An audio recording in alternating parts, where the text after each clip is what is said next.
46-year-old grandmother Katrice Carol was brutally stabbed to death in 2008. Someone came into her house. Someone came into her home. I can hear them shouting. He's shouting at her. Her family were in shock. Terrible day. Terrible. You know, someone's out there that's done this to you. There were multiple suspects and an arrest was made. Oh, Yahweh. Jumping up, smiling. But the case was thrown out on day one of the trial. That was another blow for us as a whānau. 9 years on and her file remains open. Two psychics will turn to the spirit world for answers. He's holding her around the throat. Yeah, because I'm frightened. I feel frightened. She was stabbed more than once. Can the psychics provide answers for Katrice's grieving family? Somewhere out there, there's been something that's been missed or somebody knows something. I can see blood. There was blood on the carpet. And clues to find her killer? I think she knows who did this to her.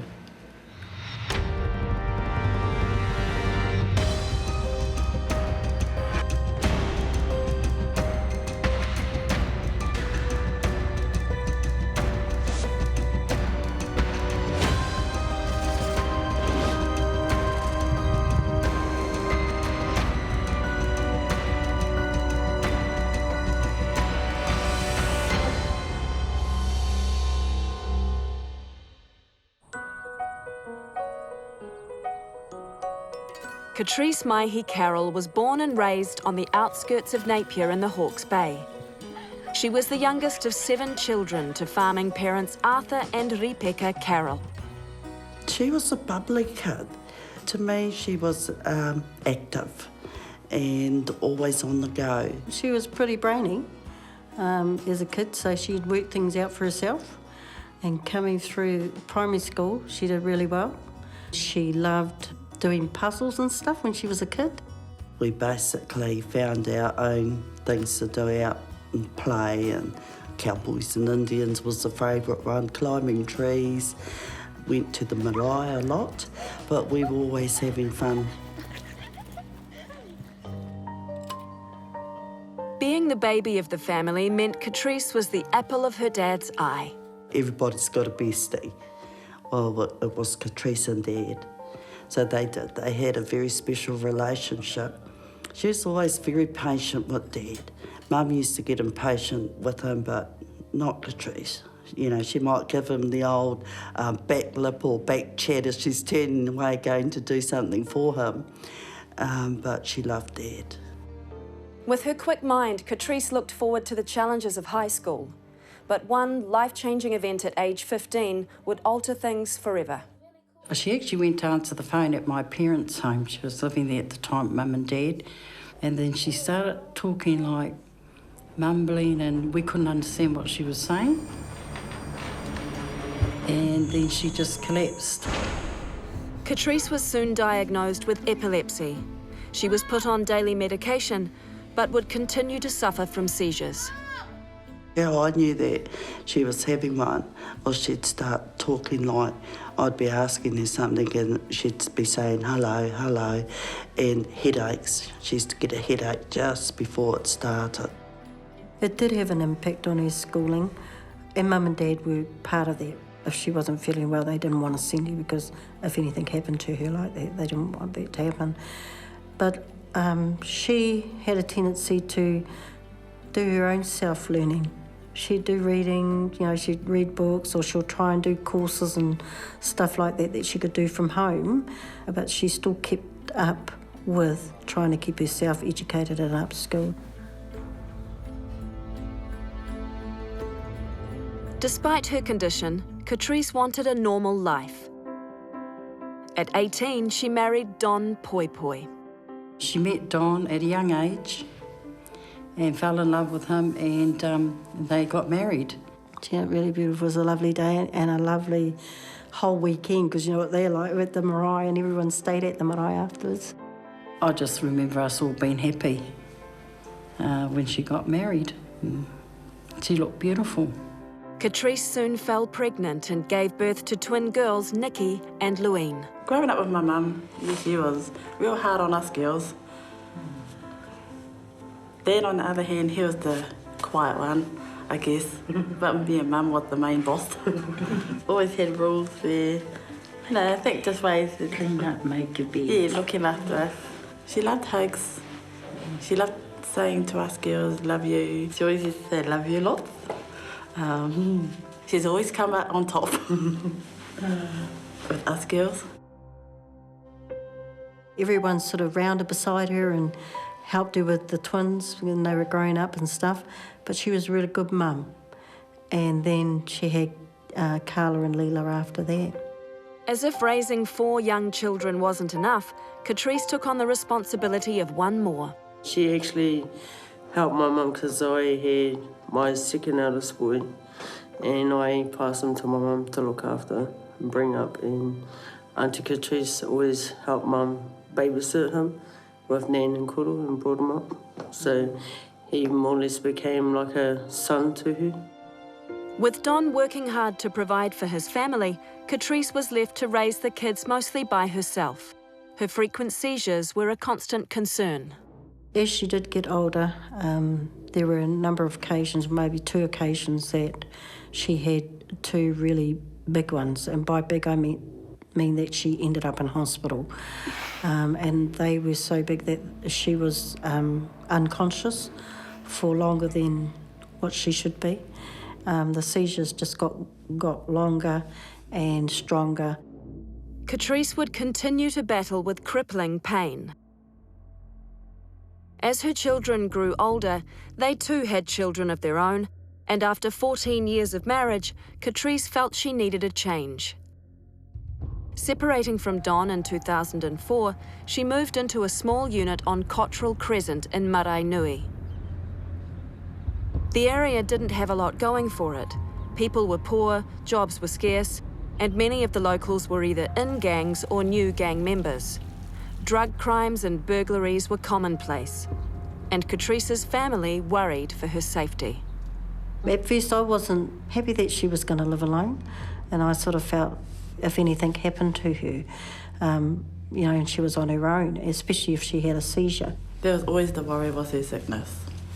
And then just to have the other worry about, intruders or something bad that could happen if she is by herself.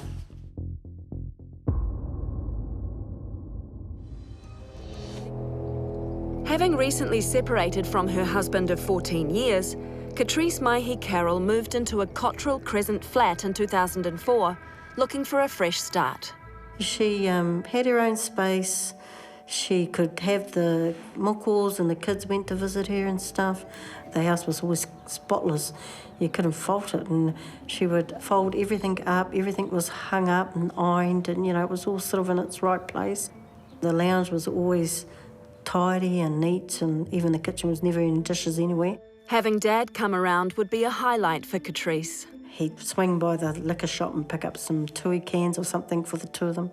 They'd bring them home, they'd unpack all their shopping, and then they'd pull out their tui cans, and Mum goes, "Oh yeah, that's why you went shopping, no?" She'd go like that to them, and they would just totally ignore Mum.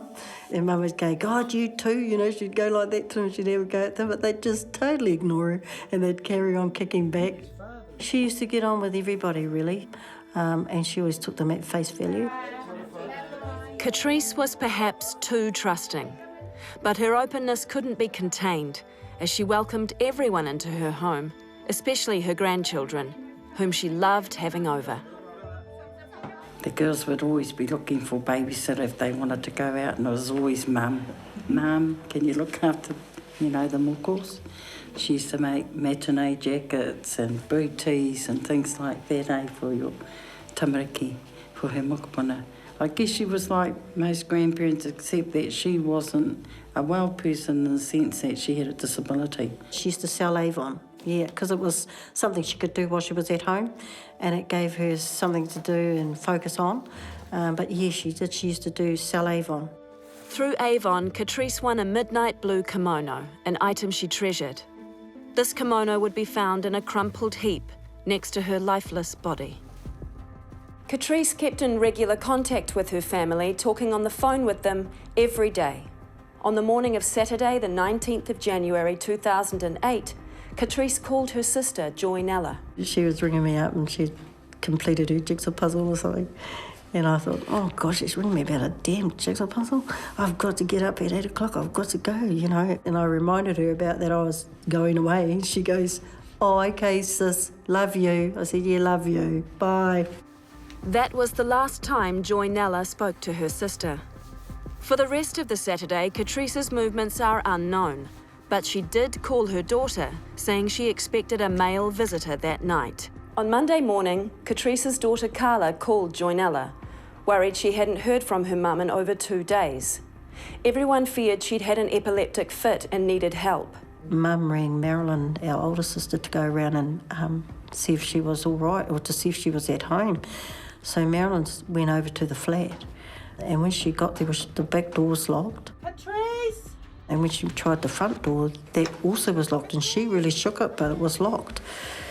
And so as she was starting to leave, she noticed the kitchen window was partly open, and she had her little son with her at the time, so she put him through the window.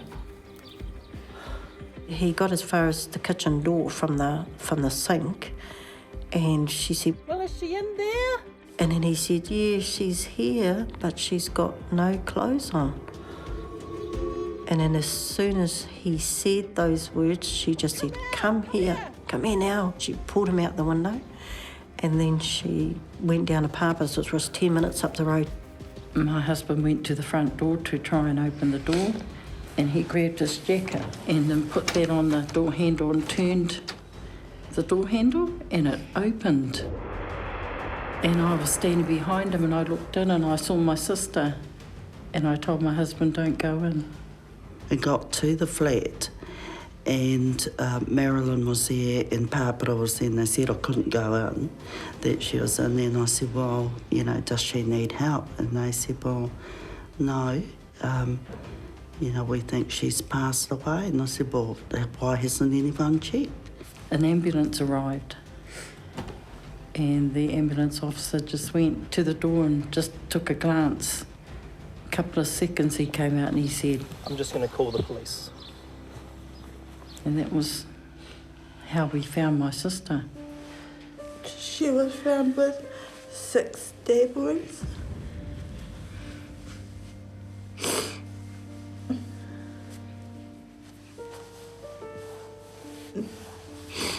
That might have been a murder scene.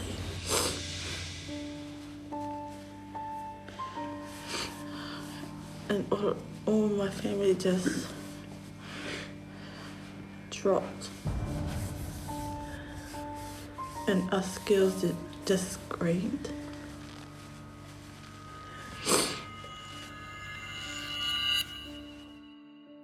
Meantime, Napier police are investigating the death of a woman who they say seems to have been stabbed. The 44-year-old was found lying on the couch in her home. A forensic team is at the scene and a post-mortem is underway. Police say they have yet to determine if the woman's death will be treated as a homicide. As the Napier police team scoured Katrice's flat for evidence, her family asked if the body could be returned to them. But they were told that further forensic testing needed to be done. This testing would be a crucial turning point in the investigation. They just said to Few that it was now a homicide and that they needed to take her to Wellington to the where they do the forensic stuff on them. They had a room where family could wait, and they took Katrice into the pathology lab where they were working on her. We had a little service for her, a little karakia. When the forensics were complete, the full horror of Katrice's grisly murder was told to the grieving family. The coroner's report said that, you know, she was found naked and that she'd received trauma to the head and that she had been stabbed about 6 or 7 times. 46-year-old Katrice Carol was dead, the victim of a brutal stabbing. She had been found by family members lying face down in the lounge, her head under the bed, partly covered by the sheets, her midnight blue kimono and black lace underwear discarded next to her. By her left elbow was the stainless steel carving knife used to stab her multiple times. Some of the wounds were so deep the knife had almost come out her back. The family were in shock. Who would do such a thing? Who would actually just walk in and kill someone as beautiful and as caring as she was? She didn't hurt anyone. She couldn't hurt anyone. And she never got to say goodbye to anyone. Dad had decided he was locking himself away, so he did. And he wouldn't eat or drink for those first few days that happened. And he refused to come out of his room. But it was really hard for him. That was when the light went out for him. And Mum and Dad, it just broke all of us. It just broke us. And I just missed her so much. I still do. A homicide investigation was launched. Forensics were gathered from the scene and a call went out to the wider community. I appeal to you, come forward, albeit confidentially with information. Let us find the killer responsible for this brutal killing and put that person behind bars where they deserve to be.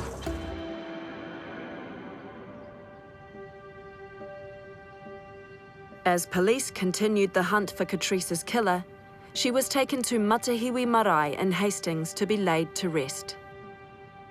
People came from everywhere, and it was people that we'd grown up with, you know, people that we knew in our communities, her new friends, old friends, people who went to school with us that came because it was our sister, and, you know, it was that sort of feeling around the marae.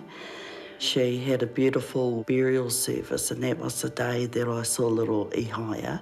He would have been about 2, I suppose. He's only young. He screamed. He was just screaming at her tangi. He loved his nana. And seeing him like that brought tears to my eyes, because I thought, gosh, as young as you are, you still know your nanny's not coming back. It was hard to say goodbye to because she was very much a part of me and her. So I was so upset, and so I was hurt.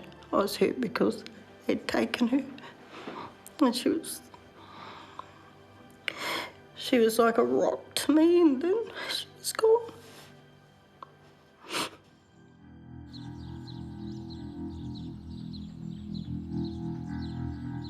Police didn't have to look far afield to find a couple of prime suspects, neighbours in the block of 4 Housing Corporation flats. On one side of her, her friend, then 61-year-old Eddie Nathan.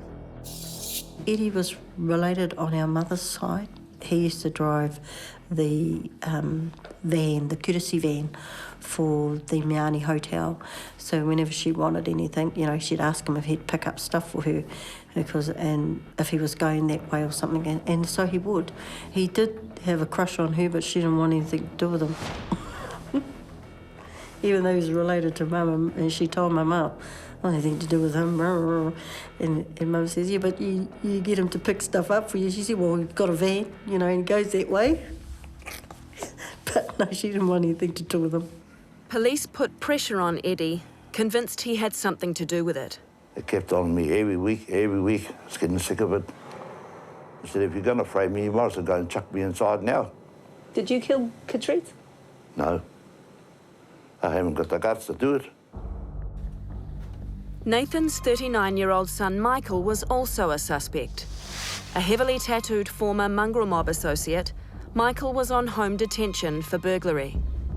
His son really appreciated her and said she was really nice lady, because she used to cook for them, and you know, she never asked them anything. She just did it and offered it to them. He spoke nothing but good things about her as a person, and from what he knew in that short time he was there. Another suspect was Katrice's neighbour on the other side, 43-year-old Zion King. Zion was a former mongrel mob associate who'd just been released from prison on parole for aggravated robbery. He'd moved into the flats before Christmas and met Katrice for the first time only a few days before her death. Zion was her neighbour, and where the lady that used to live next door to her, that's where he was. He was known by the family, by our brothers, knew him. They knew some of his family, his wider family. He had children. He was a family man, but I don't know when he actually moved next door to Katrice, because she never actually mentioned that there was someone else next door to her. Then there was the mysterious visitor that Katrice had mentioned was coming around to see her on the night of her murder. DNA was found on one of 2 drinking glasses. Testing revealed that it didn't match her friends, family, or anyone in the national database. It did not come from Eddie and Michael Nathan, and it didn't come from Zion King. Is it possible that Katrice's killing was a random attack? There was a large gang presence in the area. Could a yet-to-be-identified man have escaped police's attention?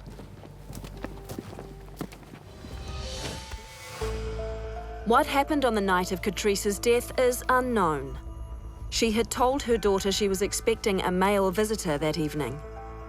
When she was found on Monday morning, she had been wearing lingerie and her favourite blue kimono she'd won through Avon. Did Katrice welcome a mystery guest into her home? A tenant across the road noticed her check the letterbox that night and, sometime later, saw what he thought was a male entering her front door. They sort of timed it up with a TV program that he was watching to get an approximation of the time, and that he'd seen someone walking into her flat, just saw the back of a foot going into her flat. Police insist the male visitor was her neighbour Zion King. There was no DNA or fingerprints putting Zion anywhere near Katrice's flat, but police had built a case based on circumstantial evidence, and they were confident they had their man. We were all hoping that the police had the right person, they'd done what they needed to do. They just put it down that he had opportunity because he was a neighbour, and the fact that the flats were so close together, in terms of when you come in the back way, you can't really see who's coming in the back or what's happening at the back of her flat, whereas in the front, it was pretty much open in the front of the flat. So that's why they believed they had the right person. On the 26th of March 2008, 9 weeks after Katrice's death, Zion King was arrested and charged with murder. Relieved that he'd been found, the person that did this to our sister. Oh, I was yahoo, jumping up, smiling, just really happy. Zion was held in custody for 18 months and the family awaited the upcoming trial. But a devastating twist would turn things completely upside down. It started to get a bit shaky just before the first day of the trial, and that came from, we met quite regular with the Crown Prosecutor's Office, and they started to send some really strong signals around the case. That morning, when we were told to meet at the district court, I thought, now, how come everyone's been told to meet? Because normally the ones who are going to be witnesses in the family weren't allowed to be at those meetings. And then we all got told to be there. And I was saying, are you sure about that? Because, you know, they're going to be witnesses, they can't be part of this. But that was getting us ready to tell us there was not going to be a trial. Zion King entered court a man accused of murder, a charge that had hung over his head for 2 years. He walked out a free man. It's a very important day. Justice has triumphed. I said the trial was not going ahead based on the fact that there was insufficient evidence. And it just threw all of us. And Mum had come up for that, you see. And it was a bit too late to warn her not to come, but she came. And she was just so upset and distraught about it. Someone did do that to my daughter. And we like it left open so we can find some clues to try and solve this. That was another blow for our parents and for us as a whānau. You know, just to be told that it's a mistrial and he won't be tried because there wasn't enough evidence. The circumstantial evidence proved unreliable, and as for any DNA possibly linking Zion to Katrice, there was none, in part because it turned out an error was made in the early stages of the investigation. We met with the police up at the police headquarters and they talked to us then about they thought that someone had already done the DNA and taken the samples off her, etc. So then they washed her. So therefore all of the forensic stuff that they needed had got washed away. So basically they had a clean body with nothing on it. It was actually sad when I think about for my parents, for my father and my mother. There was not going to be any justice for their baby daughter. And for a few years till they died, they always hoped that something would happen so that they would know. You know, any little thing would help them. But they've now passed on, so they're never going to know.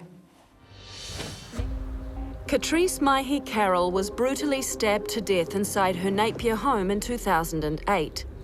Her family have come to sensing murder in the hope of finding her killer.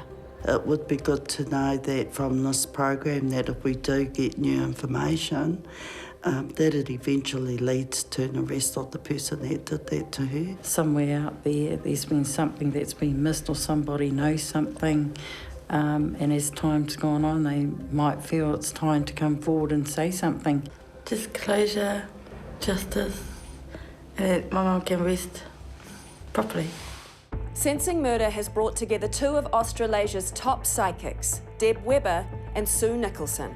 Deb lives on the Sunshine Coast and is known for her ability to connect with the spirits of the deceased. Floating around everyone in the family, so she goes everywhere. And you'll always remember her because she's just beautiful. She was a great woman. English-born Sue has lived in Wellington for the past 25 years. Like Deb, she's well known throughout Australasia for helping bereaved families communicate with loved ones. He had this feeling that I've got to do what I can, I've got to live my life the best I can, and that's what he did.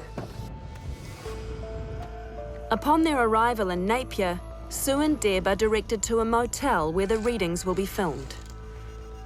The rules for Sensing Murder are clear. The psychics have no prior information about the victim or the filming locations. They are filmed on separate days. Their job is to provide the victim's name, age, sex, and details of how and when the person died. Correct answers are sometimes confirmed by the film crew. Each psychic is given a downturned photograph. They have 8 hours to make contact with the spirit of the victim. What will Katrice choose to reveal? Okay.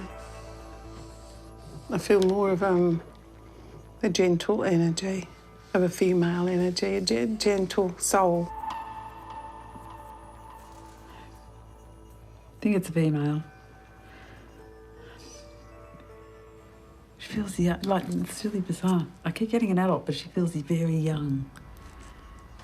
So I'm thinking maybe her, again, her personality being young. I'm getting a female, but I feel like there's this massive smile, big smile. She's friendly, she's smiling, she's gentle. Keep getting dark skin. So she's mouldy. She's got dark hair. Short hair. Brown hair. She would try and keep it shorter to keep it in control. That's what I'm getting. It's like, oh, my hair, like it would go frizzy if I didn't control it. I get her to be not of a thin build, but a build like me. That's what I'm getting. She keeps giving me a flash of others in the family, so I'd say big family. I'd say, well, big family being extended family anyway. Well, she's one of the younger ones, not not one of the older ones in the family. So she could have been second last born? Second last or last? Both psychics have a strong connection. Katrice was from a large Māori family and was the youngest of 7 children. Really warm lady, nurturing. She has a very nurturing personality. She must have been close to her dad. Katrice and her dad had a close relationship, and he was the main man in her life until she married Don and started a family of her own. I'm asking her, are you a mum? And then I get this warm sensation. So I think she might be a mum. I keep seeing a girl face. I do see children. Her love is, undeniable. She had quite a lot of ups and downs emotionally with a partner. The funny thing is I can't see her husband. So I'd say there must have been separation in the family. With her marriage. She was separated from them. Deb and Sue are both correct. Katrice split up with her husband in 2004 and moved into a flat on Cottrell Crescent. Okay, she's telling me about her house. She tried to keep it nice and tidy. She's neat and tidy, loved her home. It's not a big home, it was a small home. She was very proud of her house, to look after her house. She said she would make up the bed in the lounge, in the living room, for her grandchildren to stay, grandchildren to come and stay. She loved them. Her door was always open for people. Katrice kept a very tidy house and loved to have her grandchildren over to stay in the lounge. She didn't have much money. Not a lot of money. She tried to maintain her possessions as much as possible, or look after them. She's showing me like bottles of things and powders and smellies. She's calling it like smelly things, like to, it's weird. It's like I'm sitting here with stuff and showing somebody it. Like, do you want to buy it or do you want to,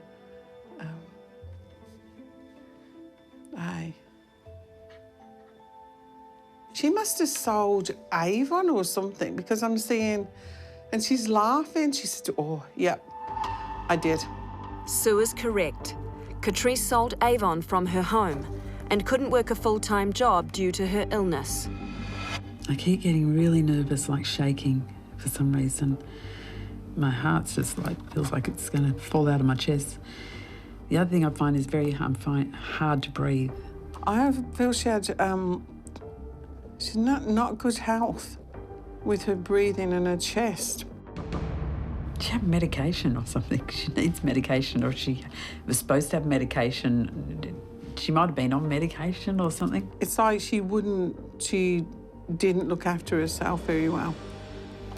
She not let herself go in terms of how she looked, but her health.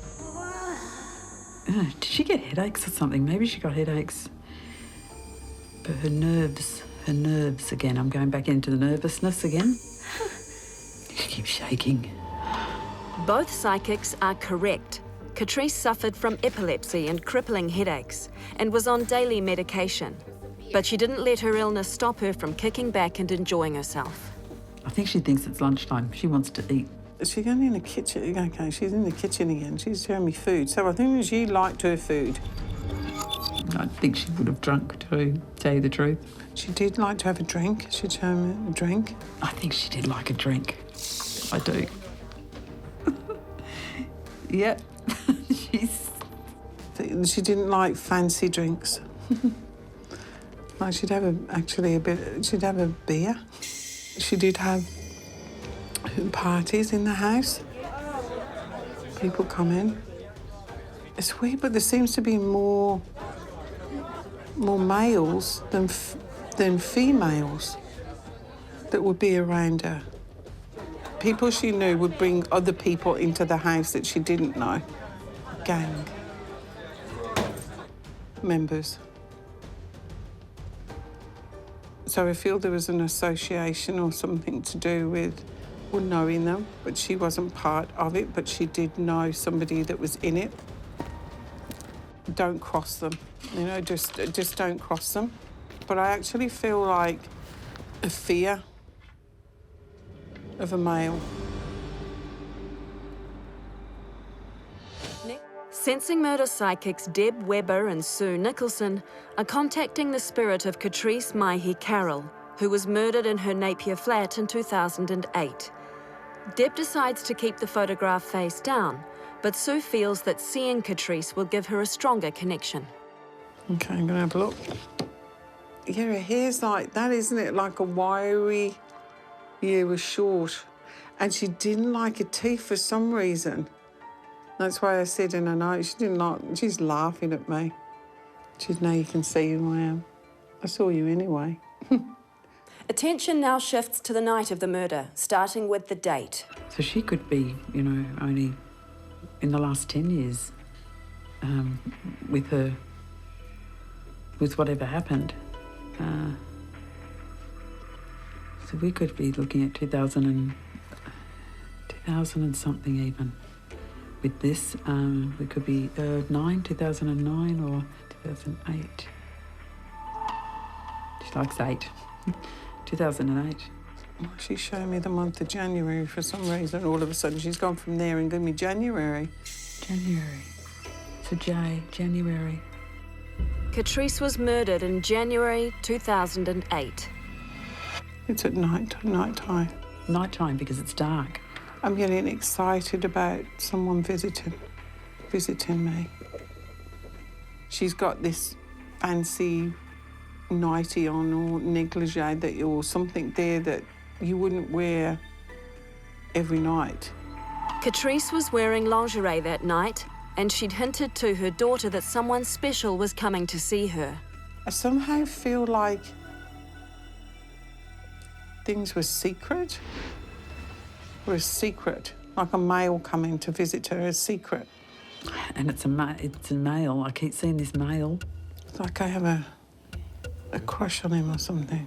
It feels quite broad, quite stocky broad, you know, sort of figure. It's weird because it feels like the person that she's supposed to have come round, which I do feel he did, said he didn't.